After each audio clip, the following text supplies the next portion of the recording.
Have you ever worked hard, stayed loyal, tried to do everything right, and still watched someone else get the credit? Have you ever trusted someone only to realize later they were using you to get ahead? Or maybe you've wondered why some people always seem to win even when they're not the smartest or the hardest working. If that sounds familiar, you're not imagining it. The truth is, the world runs on power, and most people don't even realize the game is being played.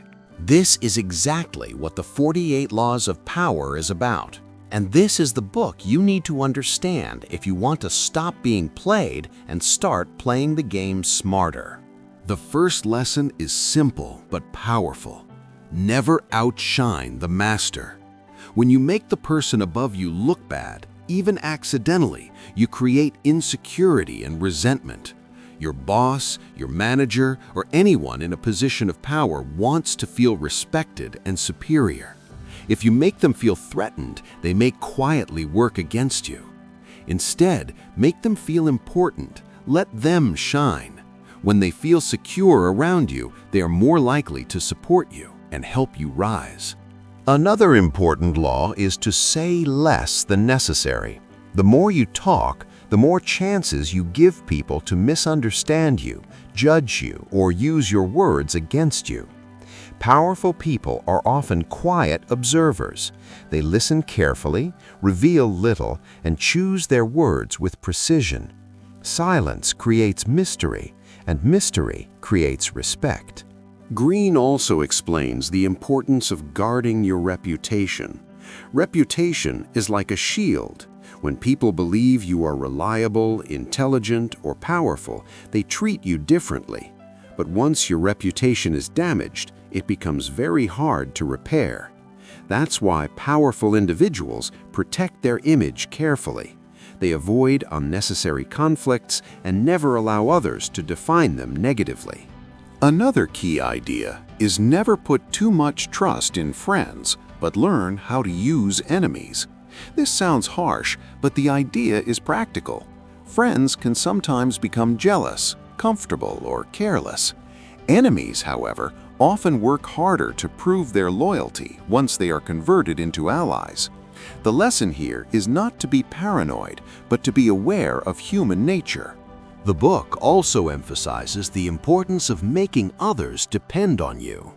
The more people rely on your skills, your knowledge, or your resources, the more secure your position becomes. When you are easily replaceable, you have little power. But when people feel they need you, your value increases. Another powerful law is to always say less than necessary and observe more. People reveal a lot about themselves when they talk. Their fears, ambitions, and weaknesses become visible. When you listen carefully, instead of speaking too much, you gain information, and information is power. Greene also teaches the art of strategic patience. Many people act too quickly when emotions are involved. They react out of anger, pride, or frustration. But powerful individuals stay calm and think long-term. They wait for the right moment to act. Timing, according to Greene, is everything. One of the most practical lessons in the book is learn to make others do the work while you take the credit. This doesn't mean exploiting people unfairly. It means understanding leverage. History is full of leaders who achieved great things by organizing the talents of others rather than doing everything themselves. True power often comes from coordination and strategy, not just effort. But perhaps the most important idea in the entire book is awareness. Many people lose influence not because they are weak, but because they are unaware of the hidden dynamics around them. Office politics, social hierarchies, and subtle power struggles exist everywhere, in workplaces, friendships, and even families. When you understand these dynamics, you stop being naive and start making smarter decisions.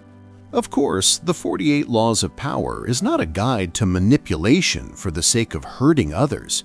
It's more like a guide to understanding how power has worked throughout history.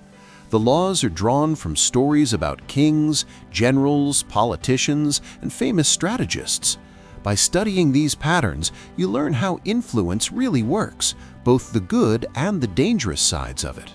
The real value of this book is that it opens your eyes. Once you understand the game, you stop being surprised by people's actions.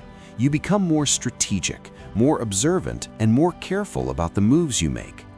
If you enjoyed this summary and want more powerful lessons from books like this, make sure to subscribe and turn on notifications so you never miss a video.